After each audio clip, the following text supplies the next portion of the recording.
जय श्री राम। राज्यसभा चुनाव के सफल निर्वाचन के लिए मंडल कमेटी की तरफ से आपको बधाई। अपने कुछ सांसद विरोधी दल के विधायकों की अंतरात्मा के कारण जीते विरोधियों की अंतरात्मा जगाने के लिए आप डबल बधाई के पात्र हैं। इस बार मंडल कमेटी की बैठक आगामी लोकसभा चुनाव की तैयारी के लिए आयोजित की गई, पर बैठक में आत्मा, परमात्मा और अंतरात्मा को लेकर चर्चा चल पड़ी।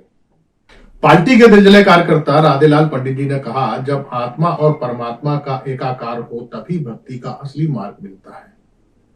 उसी तरह जब आत्मा पर अंतरात्मा हावी हो जाए तब राजनीति का सही मार्ग मिलता है। पार्टी इस वक्त दो मोर्चों पर काम कर रही है। जनता की आत्मा को परमात्मा से मिलाने के लिए राम मंदिर, ज्ञान वापी और कृष्ण जन्मभूमि जैसे मुद्दे उठा रही है, जिससे देश हिंदू राष्ट्र बन सके और जनता भक्ति में लीन हो सके। शास्त्रों में लिखा है, भक्त अपनी सुध बुध भूल कर परम वैभव पाने निकल पड़ता है। उस वक्त उसे अपने शरीर की सुध नहीं रहती, न भूख लगती है न प्यास। शारीरिक भौतिकता उसे ललचाती नहीं है, पर भक्त के राह भटकने की पूरी संभावना भी बनी रहती है। जब वह घर में बेरोजगार बेटे को देखता है या अनब्याही बेटी को देखता है तो उसे सांसारिकता याद आ जाती है और वह आंदोलन जीवियों के बहकावे में आके आंदोलन की राह पकड़ सकता है।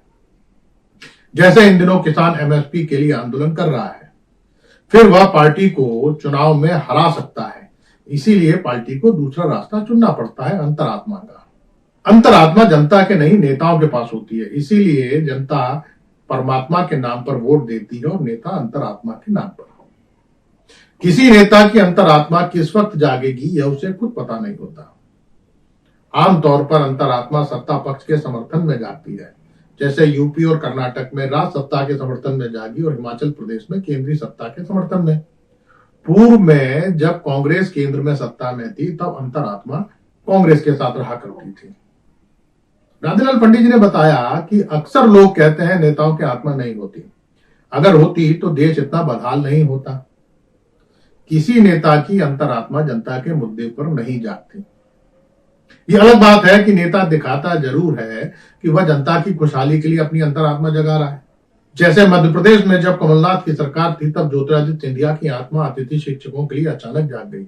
उन्होंने कमलनाथ को ललकारते हुए कहा कि उनकी आत्मा जाग चुकी है, वे सड़क पर उतर जाएंगे। कमलनाथ ने उनकी आत्मा की परवाह नहीं की और कह दिया, सड़क पर उतरने से कौन रोकता है। इसका परिणाम यह हुआ कि सिंधिया की अंतरात्मा जाग गई और सरकार गिर गई। ये अलग बात है कि जिन अतिथि शिक्षकों के कारण उनकी आत्मा जागी थी वह आज भी सड़क पर आंदोलन कर रहा है। पटवारी परीक्षा देने वाला युवा भी उसके साथ नारे लगा रहा है, पर सिंधिया की अंतरात्मा सत्ता पक्ष के साथ एकाकार होकर परम वैभव को प्राप्त हुई। राधेलाल पंडित जी का कहना था, कई बार नेताओं की अंतरात्मा अपमान के कारण भी जाग जाती है। जैसे कमलनाथ की जागते जागते फिर सो गई। उनके समर्थकों का कहना था कि मध्य प्रदेश विधानसभा चुनाव भले ही उनकी अध्यक्षता में पार्टी हारी है, पर हार तो छत्तीसगढ़ और राजस्थान में भी हुई है। लेकिन अध्यक्ष पद से केवल कमलनाथ को हटाया गया है, इससे उनका अपमान हुआ है। लोग कहते हैं कमलनाथ के अपमान के कारण जिन नेताओं की अंतरात्मा जाग रही थी वे चुनाव हारे हुए हैं। इस कारण कोई बड़ी बगावत नहीं हो पाई। कमलनाथ ने भी अपनी अंतरात्मा को समझा लिया। अपमान जिंदा लोगों का ही नहीं, मुर्दा का भी होता है। जैसे वीरभद्र सिंह का हुआ। जब तक वे जिंदा थे 4 बार हिमाचल के सीएम रहे। वर्तमान में उनका बेटा कैबिनेट मंत्री है और पत्नी प्रदेश अध्यक्ष। फिर भी उनका अपमान हुआ क्योंकि राज्य सरकार ने उनकी मूर्ति नहीं लगाई।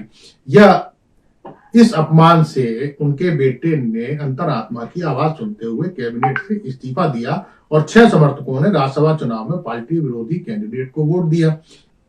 ये अलग बात है कि इस बार कांग्रेस नेतृत्व की आत्मा जाग गई और सभी 6 विधायकों की सदस्यता रद्द कर दी गई। इस तरह अंतरात्मा धोबी का कुत्ता बन गई।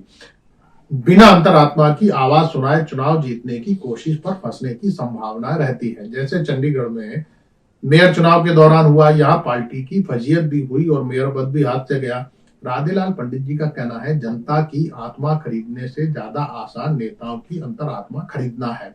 इसीलिए पार्टी ने नया नारा दिया है, जनता छोड़ो नेता पकड़ो। शेष कुशल आपका भक्त सेवक राम। नमस्कार।